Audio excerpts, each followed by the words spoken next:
സയ്യിദ് അലവിക്കോയ തങ്ങൾ കളിയാട്ടുമുക്കിലെ പ്രസിദ്ധമായ ക്ഷേത്രം അവിടുത്തെ വിശ്വാസികൾക്ക് വേണ്ടി പണിതുകൊടുത്തു. ആ കളിയാട്ടു കാണാൻ വരെ എത്തുമായിരുന്നുവത്രേ. ഉത്സവം മട്ടുപ്പാവിലിരുന്ന് കാണുവാൻ വേണ്ടി ക്ഷേത്രത്തിന്റെ സമീപത്തൊരു പള്ളി പണിതു സയ്യിദ് അലവിക്കോയ തങ്ങൾ.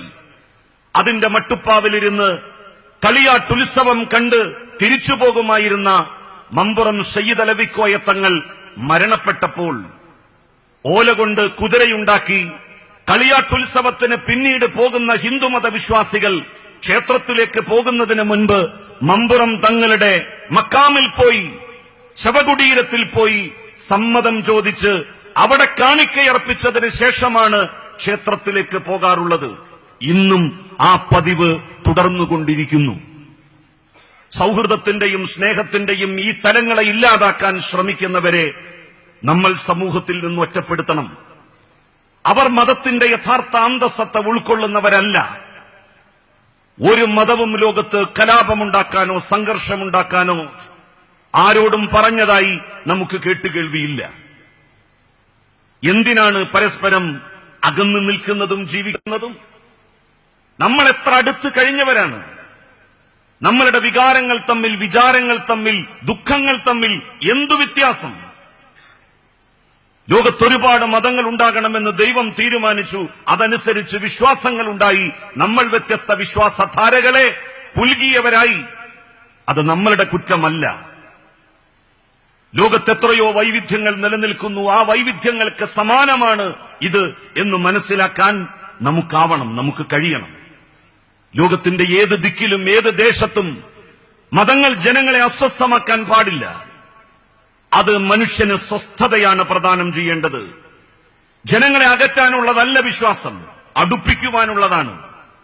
അടുപ്പിക്കുവാനുള്ള വിശ്വാസത്തെ അകറ്റാനുള്ളതാണെന്ന് പ്രചരിപ്പിക്കുന്നവർ ഗീതാവചനങ്ങളെ തിരസ്കരിക്കുന്നവരും തമസ്കരിക്കുന്നവരുമാണ്.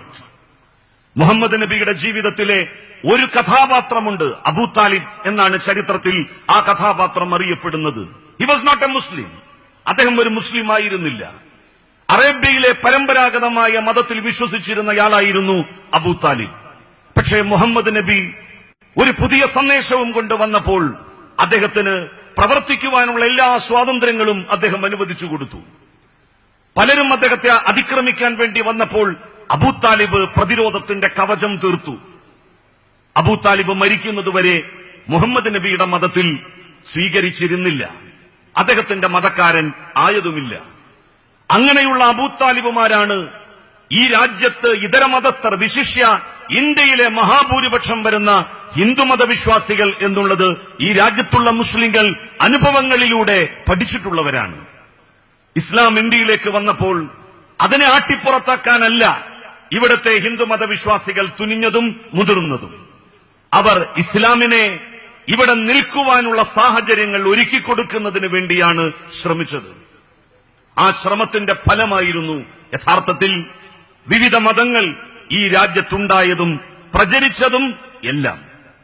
എല്ലാ വിശ്വാസധാരകളും നമ്മളുടെ നാടിന്റെ മാത്രം പ്രത്യേകതയാണ്. ലോകത്ത് മറ്റൊരു രാജ്യത്തും ഇതിന് സമാനമായിട്ടുള്ള ഒരു കാഴ്ച എനിക്ക് കാണാൻ കഴിഞ്ഞിട്ടില്ല, ആർക്കും കാണാനാവില്ല. എന്റെ രണ്ട് വന്ദ്യരായിട്ടുള്ള അധ്യാപകന്മാർ ഡോക്ടർ മുസ്തഫ കമാൽ പാഷയും ഡോക്ടർ അബ്ദുൾ റസാഖ് സുല്ലമിയും അവർ വിശുദ്ധ ഖുർആനിലെ ചരിത്ര പരാമർശങ്ങൾ ഉൾക്കൊള്ളുന്ന സ്ഥലങ്ങൾ സന്ദർശിക്കുവാൻ വേണ്ടി ഒരു ദീർഘയാത്ര പോവുകയുണ്ടായി. ഏതാണ്ട് എല്ലാ മുസ്ലിം രാജ്യങ്ങളും അവർ സന്ദർശിച്ചു മടങ്ങി വന്നു. ഞാനന്ന് തിരൂരങ്ങാടി PSMO കോളേജിൽ 2ാം വർഷ MA വിദ്യാർത്ഥിയായിരുന്നു. ഒരു വിദ്യാർത്ഥിയുടെ അന്വേഷണ തൃഷ്ണയോടെ ഞാൻ മടങ്ങി വന്ന അധ്യാപകർ അവരുടെ അനുഭവങ്ങൾ പങ്കുവെക്കുവാൻ വേണ്ടി വിളിച്ചു ചേർത്ത സമ്മേളനത്തിൽ ഒരു ചോദ്യം ചോദിച്ചു. നിങ്ങൾ സന്ദർശിച്ച രാജ്യങ്ങളിൽ, നിങ്ങൾ കണ്ടുമുട്ടിയ സമൂഹങ്ങളിൽ ഒരു മതവിശ്വാസിക്ക്, വിശിഷ്യ ഒരു മുസ്ലിമിന് തന്റെ വിശ്വാസപ്രകാരം ജീവിക്കുവാൻ പറ്റിയ ഏറ്റവും അനുയോജ്യമായ നാട് ഏതാണ്? ഒരു നിമിഷം പോലും ആലോചിച്ചു നിൽക്കാതെ രണ്ടുപേരും ഒരേ സ്വരത്തിൽ പറഞ്ഞത് ഇന്ത്യയോളം അതിന് സ്വാതന്ത്ര്യമുള്ള ഒരു നാട് ലോകത്തെവിടെയും ഞങ്ങൾക്ക് കാണാൻ കഴിഞ്ഞിട്ടില്ല എന്നാണ്. അവർ സൗദി അറേബ്യയിൽ പോയിരുന്നു. അവർ മധ്യപൗരസ്ത്യ മുസ്ലിം രാജ്യങ്ങൾ സന്ദർശിച്ചിരുന്നു. പക്ഷേ അവിടെയൊന്നും ഇന്ത്യയിൽ നിലനിൽക്കുന്ന അത്ര സ്വാതന്ത്ര്യം അനുഭവിക്കാനാകുന്നില്ല എന്നവർ പറയുകയുണ്ടായി. ഇതാണ് നമ്മുടെ രാജ്യം. ആ രാജ്യത്തിന്റെ മഹിതമായ പാരമ്പര്യത്തെ നമുക്ക് ഉയർത്തിപ്പിടിക്കണം. അത് ഉയർത്തിപ്പിടിക്കുന്നതിലൂടെ മാത്രമാണ് ക്ഷേത്രങ്ങളുടെ വിശുദ്ധി നമ്മൾ ഉയർത്തിപ്പിടിക്കുന്നത്, ആരാധനാലയങ്ങളുടെ വിശുദ്ധി നമ്മൾ ഉയർത്തിപ്പിടിക്കുന്നത്. ആരാധനാലയങ്ങൾ കേവലം ആചാരാനുഷ്ഠാനങ്ങൾക്കും ആരാധനാകർമ്മങ്ങൾക്കും മാത്രമുള്ള കേന്ദ്രമായിക്കൂടാ. അതിനപ്പുറം സാമൂഹ്യമായ ഒരു ധർമ്മവും ആരാധനാലയങ്ങൾക്ക് നിർവഹിക്കാനുണ്ട്. എല്ലാ മതങ്ങളും മനുഷ്യനു വേണ്ടിയാണ്. മനുഷ്യന്റെ കഷ്ടപ്പാടുകൾ അകറ്റുക, അവന്റെ പ്രയാസങ്ങൾ ഇല്ലാതാക്കുക, അവന്റെ ദുരിതങ്ങൾക്ക് പരിസമാപ്തി കുറിക്കുക. ഇതാണ് എല്ലാ മതങ്ങളുടെയും അന്തസ്സത്തയും എല്ലാ മതങ്ങളുടെയും ധർമ്മവും എന്ന് പറയുന്നത്. ഒരു നാട്ടിൽ വിശ്വാസികളുണ്ടോ എന്നറിയണമെങ്കിൽ ആ നാട്ടിൽ എത്ര ക്ഷേത്രങ്ങളുണ്ട് എന്ന് നോക്കുകയല്ല വേണ്ടത്, എത്ര പള്ളിമിനാരങ്ങൾ ഉയർന്നു നിൽക്കുന്നു എന്നന്വേഷിക്കലുമല്ല ചെയ്യേണ്ടത്, എത്ര ചർച്ചുകളാണ് അവിടെ പ്രവർത്തിക്കുന്നത് എന്ന് നോക്കലുമല്ല വേണ്ടത്. നിങ്ങൾ ഒരു നാട്ടിൽ വിശ്വാസികളുണ്ടോ എന്നറിയണമെങ്കിൽ ആ നാട്ടിൽ പോയി 4 വീടുകൾ കയറി നോക്കുക.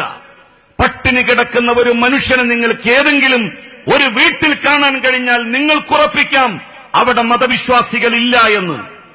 ഏതെങ്കിലും ഒരു വീട്ടിൽ കണ്ണീരും കയ്യുമായി കഴിയുന്ന മംഗല്യഭാഗ്യം സിദ്ധിക്കാത്ത ഒരു പെൺകുട്ടിയെ നിങ്ങൾക്ക് കാണാനായാൽ നിങ്ങൾക്ക് ഉറച്ചു വിശ്വസിക്കാം വിശ്വാസത്തിന്റെ ലേബലൊട്ടിച്ച കപടന്മാരാണ് ആ നാട്ടിൽ അധിവസിക്കുന്നത്.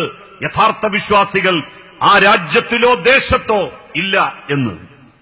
മനുഷ്യന്റെ കഷ്ടപ്പാടുകളും ദുരിതങ്ങളും കാണാത്ത ആരാധനാലയങ്ങളല്ല നമുക്ക് വേണ്ടത്. നമ്മുടെ ആരാധനാലയങ്ങൾ അവയുടെ ധർമ്മം മനുഷ്യന്റെ പ്രയാസങ്ങൾ, ബുദ്ധിമുട്ടുകൾ ദൂരീകരിക്കുക, അവിടെ എത്തുന്ന മനുഷ്യരിൽ കരുണാർദ്രമായിട്ടുള്ള ഭാവമുണ്ടാക്കുക, സ്നേഹവും കരുണയും വേണ്ടതിലധികം ഒരു മനുഷ്യന് പകർന്നു നൽകുക. അതാണ് എല്ലാ പ്രതിഷ്ഠകളും ചെയ്തുകൊണ്ടിരിക്കുന്നത്, എല്ലാ ക്ഷേത്രങ്ങളും നിർവഹിച്ചുകൊണ്ടിരിക്കുന്നത്, എല്ലാ പള്ളികളും നിർവഹിക്കേണ്ടത്. അങ്ങനെ മനുഷ്യന്റെ കഷ്ടപ്പാടുകളും ദുരിതങ്ങളും പ്രയാസങ്ങളും അകറ്റുന്ന കേന്ദ്രങ്ങൾ കൂടിയായി ആരാധനാലയങ്ങളെ മാറ്റാൻ നമുക്കാവണം. പ്രയാസങ്ങൾ അനുഭവിക്കുന്ന മനുഷ്യന്റെ മതം നോക്കേണ്ട കാര്യമേയില്ല. മനുഷ്യരെയാണ് എല്ലാ വേദഗ്രന്ഥങ്ങളും അഭിസംബോധന ചെയ്തത് എന്നോർക്കുക.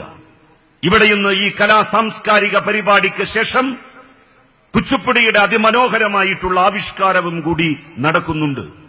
കേരളത്തിലെ അറിയപ്പെടുന്ന നർത്തകി മഞ്ജു വാര്യരുടെ അതിമനോഹരമായ നൃത്തം ഇവിടെ നിങ്ങൾ ആസ്വദിക്കുവാൻ വേണ്ടി ഒരുമിച്ച് കൂടിയിരിക്കുന്നവരാണ്. ഈ ക്ഷേത്രമുറ്റത്ത് വെച്ച്, ഭഗവതി ക്ഷേത്രമുറ്റത്ത് വെച്ച് ഇങ്ങനെ ഒരു സാംസ്കാരിക സമ്മേളനം എങ്ങനെ ഉദ്ഘാടനം ചെയ്യണം എന്നുള്ളതിനെ സംബന്ധിച്ചായിരുന്നു ഞാൻ ആലോചിച്ചുകൊണ്ടിരുന്നത്.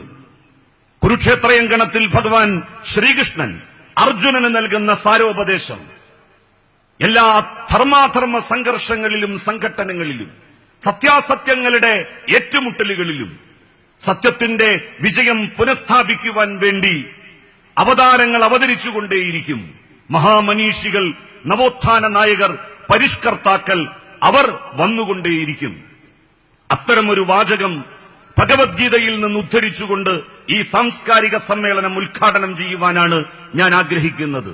യഥാ യഥാ ഹി ധർമ്മസ്യ ഗ്ലാനിർഭവതി ഭാരത അഭ്യുത്ഥാനമധർമ്മസ്യ തദാത്മനം സൃജാമ്യഹം പരിത്രാണായ സാധുനാം വിനാശായ ചതുഷ്കൃതാം ധർമ്മ സംസ്ഥാപനാർത്ഥായ സംഭവാമി യുഗേ യുഗേ. നന്ദി, നമസ്കാരം.